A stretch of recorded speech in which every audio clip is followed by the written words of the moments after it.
What if you could help others to find the power to heal themselves, physically, emotionally, and spiritually? When I started teaching my classes, it was in 2002, and I was just doing past life regressions and contacting the subconscious part. But then as the time went on and we found how powerful this was and what we could do with it, a lot of the students began saying, you know, advanced past life regression doesn't really tell what it's all about. This is so much more than that. We think you should change the name. So it was a few years ago, we decided to change the name to Quantum Healing Hypnosis Technique. Help other people to speak to their higher selves. You can. Dolores Cannon has taught thousands of people from across the world how to use QHHT. Now you can learn her method by going directly to themoreshow.com/QHHT. And don't forget to mention the discount coupon More Talks.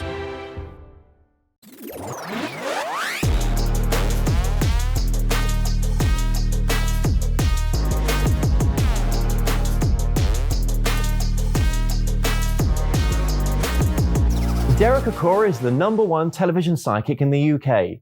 And as a result of Derek's sincerity and enthusiastic delivery, Derek has achieved international acclaim with television, radio, and personal appearances across the globe.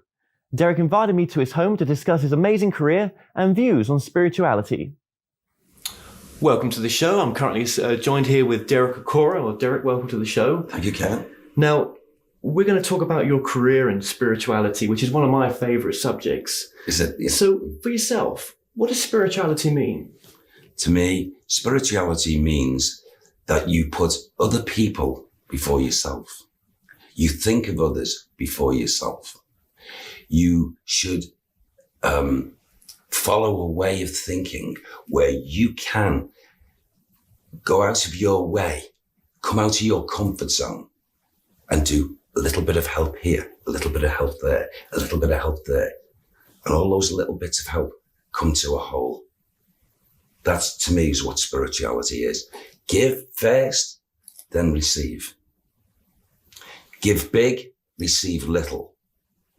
So then how did your journey into spirituality begin? I mean, obviously everyone's got a story, haven't they? Yes. And yours started off in football, did it not? It did. I was playing for my local school side and I got selected for the county, Lancashire boys.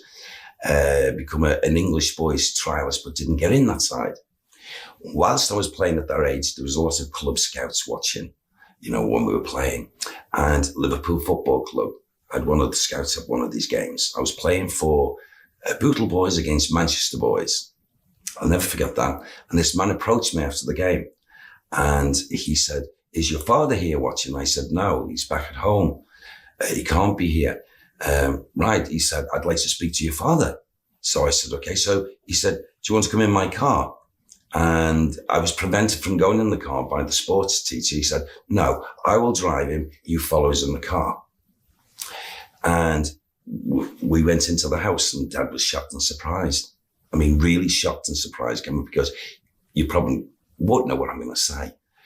For years, my father supported a football club with my uncles, and they were all Evertonians.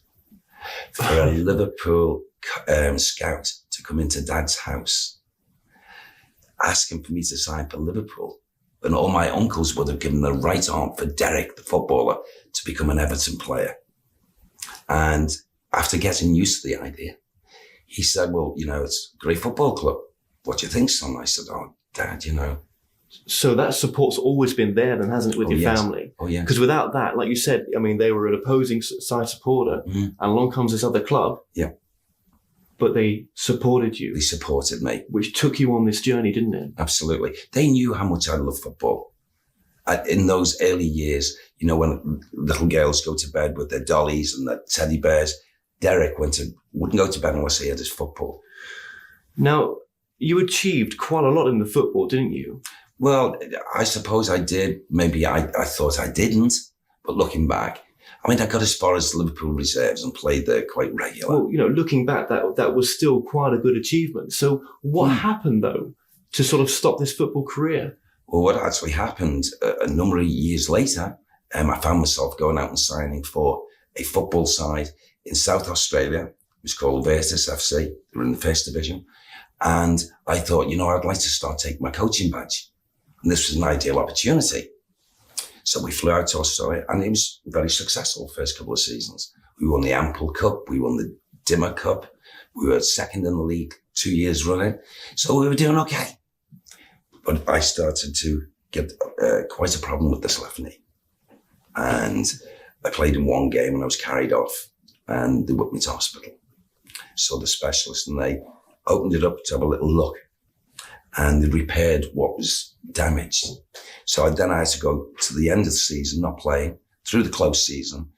By the time the next season came along, I started. 2 games in, bang again.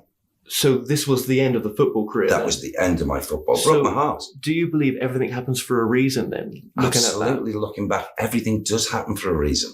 So what did happen then in your career? Well, both my wife and I decided that, if I couldn't follow football, I wasn't a full coach, so I couldn't earn a living from this. So we decided to come back to the UK rather quickly. Okay, but where did this spiritual awakening happen inside you then to become a medium? It happened almost immediately when I got back, and we went to our first home. Within nights, I was going to bed and I was going into this dream state. And I saw people I'd never seen before, as I thought. I saw my grandmother coming and saying, "Now's the time, son." Then my guide, Sam, was coming to me. Then a flashback to my previous life in Ethiopia when I met my guide, Sam. All of that. In fact, I said to my wife, she knew it. I was dreading going to bed. Well, was you dreading telling your friends as well what was going on? I didn't tell them. No. I only told my nearest and dearest. Okay. And it was, I suppose, quite alarming to me in feeling. But the more it went on, the more ingrained of the knowledge from the past was coming back at me. So did this empower you then to go out and, become what you did become eventually, Yes. a TV medium? Yes. Well, what I did, I found out about the spiritualist churches, and I went along to 2, and I joined those and rather quickly sat in what we call development class. And after a very short space of time, I took the bull by the horns and I placed an ad. Where I got the guts to do this, I don't know. Bull by the horns, and I placed one solitary ad in a paper called the Liverpool Echo, offering my services to do private readings for people in their homes. And I got replies. So would you say then you went with your truth in a sense? Yes. And what was your truth at that point? Well, by this time, I knew everything that Gran had said many years ago, feelings that were being generated in me were totally different than what only months before Derek the footballer. Should we always go with our truth? Yes, I believe so. But why don't we though? For many reasons, I suppose. Some of it may be fear. That, are we imagining our feelings? Are we orchestrating something that's not really there? I think there's some of the reasons why. But you know what? It was often said to me, even by my gran many years before, courage, look up, not down at your feet, and walk forward in your truth. And that's what I've practiced. Well, did you want to be famous? No. But it came? It came. Did it come at a price, do you think? Well, first, I didn't look for fame in any way. Everything that seems to have happened has been slotted in for me to peruse an offer. Would you like to do? Well, yes, please. I think I would. And maybe what I was doing inside was trying to visualize what an outcome could be. And then started to realize that maybe, hey, I'm really enjoying this as well. I'm not just doing it. I'm feeling it inside. I'm doing it, what I'm meant to do. And it's that feeling, it's that knowing at a deeper level, isn't it? Yeah. That's when you know you're on the right path. Absolutely. Do you think we fear the ultimate truth of our abilities sometimes, or what we can ultimately achieve? Yes. We can almost achieve anything, really, that I come to believe anyway. And I think it is an innate fear. It's trusting the unknown that you're walking into, trusting the inner self, the inner voice telling you, Derek, Kevin, this is the way. Do you want to be happy? Yes, walk this way. It's going on within. It's like the inner voice. You're not hearing the voice, but the inner voice is still there. And the inner voice is still connecting with you and trying to persuade you the best pathway for you, where you're going to enjoy, going to gain valuable. But when you opened those kind of doors, did you find there was a lot of resistance as such? I mean, was there quite a lot of skepticism? Or Absolutely. I was hit with left, right and centre. And I thought, this inner truth, that's not going to back me down. If anything, it's going to grip me, it's going to make me stronger. And do you think you get that strength from that sort of football background where, you're just determined to win? Do you know what I mean? Absolutely. That does come from there, that enthusiasm, I'd always remember the great Bill Shankly, who was my manager at Liverpool then, saying to us young professionals, you will fight for this club. If I tell you, you'll go through that brick wall for Liverpool Football Club, won't you? Yes, we will, boss. And he used to drill this into us in the training ground every morning. But did you find yourself loving yourself more as you went with your truth? Yes. I became more at peace with myself. There seemed to be a refined balance, not in moderation either, was developing. And I'm saying to myself inside, this feels good. Oh, if someone could feel like this, it's good, they'll all try it. Did you feel that you could manifest anything at that time? No, I didn't think I could manifest anything. No one can. But I knew I was far greater equipped to be not thinking outlandish, but thinking, I can achieve this. I'm going for it. I'm going for this. I got there. So you tuned yourself into what it was you wanted. I zoned and myself. You just went for it. So when you say that we can't manifest anything, you're not saying that it's anything's impossible. What you're saying is just make sure it's your truth. Yes. How do we know it's the truth though? For us? Is it the feeling? Sometimes you've got to radically trust that feeling. Radical. So what I did at one point, not in front of my wife, my children, at one point I remember being in a hotel room and I put my hands up and I said, I radically trust you. Your guidance, what you wish for me, what I should be doing. Radically trust. I let go. You surrendered. Yes, I did. So you'd done your best at that moment. Yeah. And it was up to the universe to do the rest. Could you personify that word to God as well so that we don't miss anyone out there? Oh, it's to God, yeah. Oh, certainly. A lot of people say, when they talk to me in conversations, whether it be in shopping areas, whatever, you know what? We never thought that you would be a religious-minded man. I said, well, you were quite wrong about that because, yes, I believe in the Creator. I know of the creative work through the universe, and I trust it radically. Trust it more than anything else. Okay, well, just after the break, we're going to talk about some stuff that that works for you, that you practice, like meditation, for example, that can help the audience to be empowered as well. So stay tuned and we'll be right back.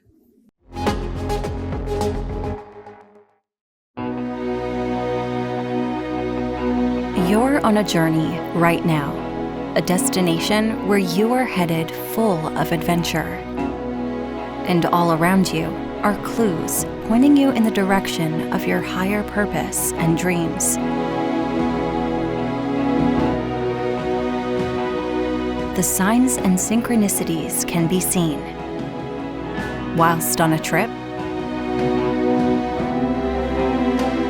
at your local coffee shop, within your social networks.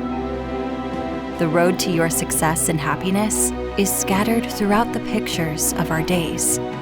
Simply make the connection, that's all. Channeling.com is your source for highly regarded spiritual readers who can direct you on your journey. Use the code TMS1 to receive a discount on your first reading.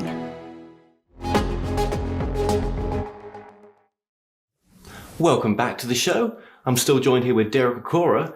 Now, Derek, just before the break there, I wanted to ask yourself about meditation. Now, that's something you firmly believe in, isn't it? Meditation is so important to me, so valuable, so much so that I, for a lot of years now, have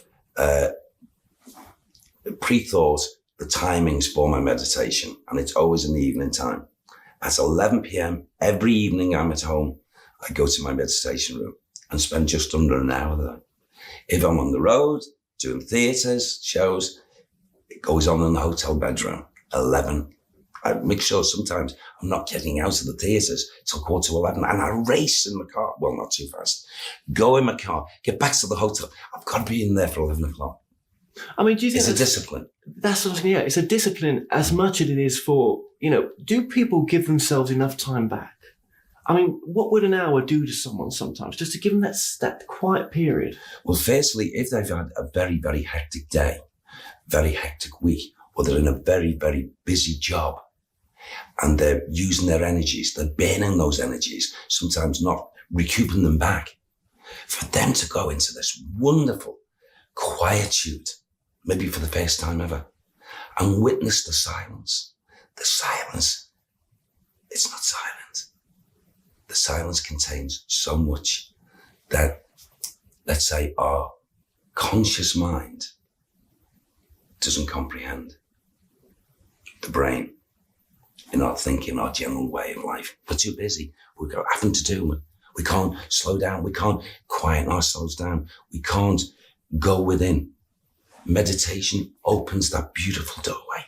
And do you think we should go within? Is that where some of the answers lie for our problems? I believe very much so that meditation is a wonderful, wonderful benefit to every person that comes and lives a physical life. So when you've given readings before, and I'm sure you do readings now and then just a little bit, it's not your main thing right now. What's the sort of common theme for you, for people that come to see you? I mean, is it that they're after healing or? Oh, a mixture. When people come to see you, there's a mixture of things. What you've just said, and a lot of people ask for healing, yes. A lot of people need healing. And just by sitting, never mind doing the reading, sitting in the company of a person, and you're thinking right, and you're wanting from your spirit to help that person, it's a wonderful key into the, tapping into the great universal mind to, yes, unselfish thinking. Yes, you want for this person, your brother, your sister. Yes, it will be bestowed. Yeah. So there's the healing. People come because they've been stopped in the tracks at a given time in their life. They have to take stock. Oh, I didn't expect that. Oh, I didn't expect this divorce. Oh, I got sacked. I didn't expect this. Traumas. Meditation helps that. And can you relate those sort of traumas and aspects into your life? Not that you've gone through major traumas, but you've had your fair share of ups and downs. I've had ups and downs. We're not an elite little club, spiritual mediums, and we have to deal with responsibilities every day, just like anyone else. And of course, I have come across, let's say, negative aspects at times, and I had to take it on board and bounce back from it. You know what? Had I not been meditating, who knows? Maybe I might not have bounced back so quick. I mean, obviously your family is a major support to you in what you do, aren't they? Oh, my family is very, very important. I've had an amazing journey with a lovely lady that's looked after me, that's watched my back. She has encouraged my work. She speaks out about my work and how proud and pleased she is. And she sees the good that, it's doing, and she encourages more of it. So, and then of course my children and now my grandchildren. I'm a very fortunate man. Very fortunate man in life. But do you think without that encouragement, you may not have gone on the path that you went on? I'm not saying that I wouldn't have gone on the path that I actually went on, but it might not have happened so quickly or as readily. So, one of the lessons maybe in life is, support each other yes. in what we want to do. Don't put someone down if that's what that's their wish. Support. And if you can't support, don't do anything at all. So So obviously this support helped you with when your career started to take off in TV with Most Haunted. I mean, what was that like to be on a national syndicated show? To be with a program, the very first time I'd ever worked on television, to be with a program like Most Haunted, I was there from the conception, from the pilot. And I remember walking away from the pilot, talking to the other contributors, and that means presenters included. And I said, you know what, that was fun.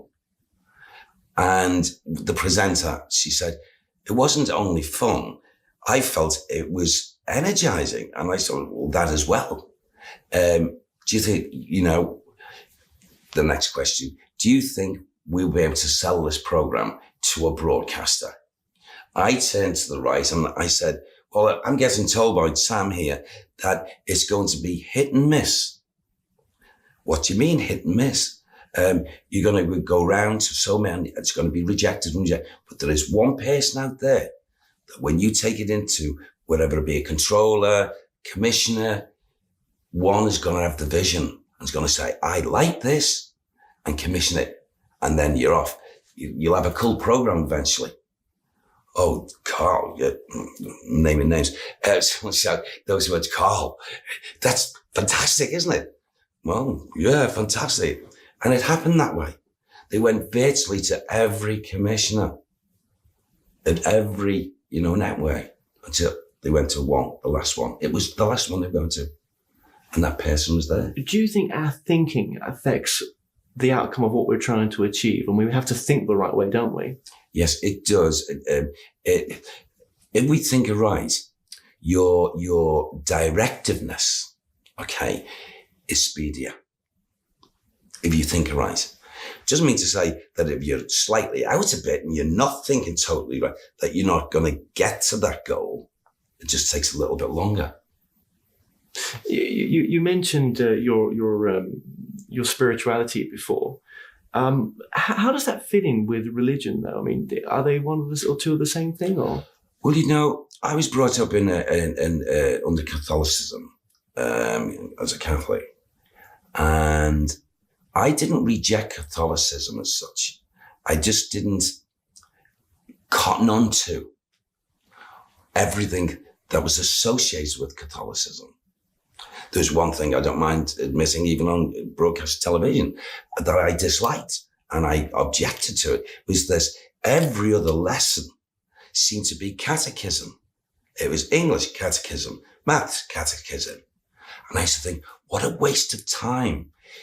Drumming all this, they could do that in one lesson, your religious studies, and put better content. Give us an extra hour on maths, give us an extra, you see. And when I objected that, certain people took note.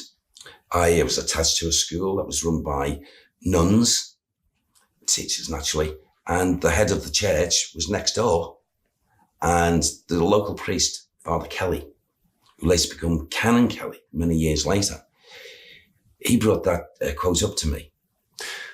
Okay, then. Well, looking back on your life now, would you say it's been lessons after lessons? I would say up to now, it's been a catalogue of lessons. Is life a lesson? Yes. Trials, tests, with the final offer that you will dwell in utopia, a heavenly state, for all time. But you got to go through your trials and your tests. Can you find that heavenly state now, this very moment? At certain times, I feel that I'm so close to it. I feel embarrassed that I'm living that. Why? What do you feel embarrassed for? Well, because I would love every person to have this. And they would get on with their lives. The vision would be expanded beyond many vistas. Well, why don't people want to take that challenge up? I mean, is that too much like hard work? Too much hard work, too much effort, fear. Fear is one of the most horriblest things that can ever attach itself to our minds. We push fear away, and you can move mountains. So would you say decisions come from two things, love or fear? Love, it says one of the two, love or fear. What you want, Do you want love, or do you want to experience the fear? I know it's best, quietly. As your life's gone on, would you say that you're a completely different person to where you were even 10 years ago? I would say I am a different person. When I was out maybe 10, 15 years ago, yeah. I seem to have, at this moment in time, the way my mind is, my empathy, my sympathy, my inner fitness and thought is to help young people.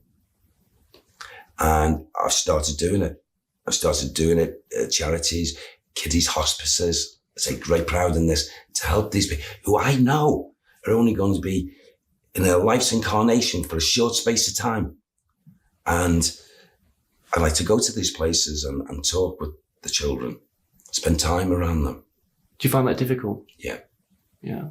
But do you think they know where they're going, some of them? Some of them do. More in tune than an older person would Yes, some of them do. They do. They'll say it. I mean... What is that? What is the purpose of life then? Why are they going through that? Because in life's involvement, my belief is we have many life incarnations for soul growth. We can't sit at the right-hand side of the boss until we've gone through everything. How can we be the perfection? We need to come back until we achieve and do all the right things, do all the good things, if you want to lead to that love, you've got to display love. Only love will attract love.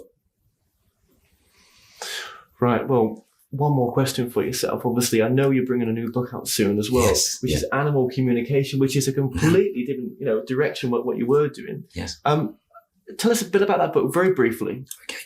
Well, it was based from basically a program I did for Sky, and that was where I used to make connections with people's loved ones, the animals, the dogs that had passed on, or had to be put asleep at the vet and whatever, and they come through because they've got a story to tell, because they have a spirit within them. Our lovely animal friends, not all animals, domestic animals that live with us human beings. They've been blessed with that. So there's an animal kingdom for them, apart from where we go in the world of spirit. And we can go and play with them. They're renewed. If they had no legs, that's all renewed. And they run the legs off our loved ones. And the book is all about that connection. Are animals psychic? Yes, they are. Do they use their psychic ability more than human beings? Yes, they do. Is it purely instinct? No, it's not. So is the one lesson through animals the lesson of unconditional love? That's it. That's the key. Unconditional love. You don't get that in the humankind. Not often. Well, Derek Acorah, thank you so much for joining us. Thank you, Kevin. For more information on any of my guests on today's show, visit my website, themoreshow.co.uk. Now, you can also follow us on Facebook and Twitter for the latest updates on the shows. So until next time, thanks for watching.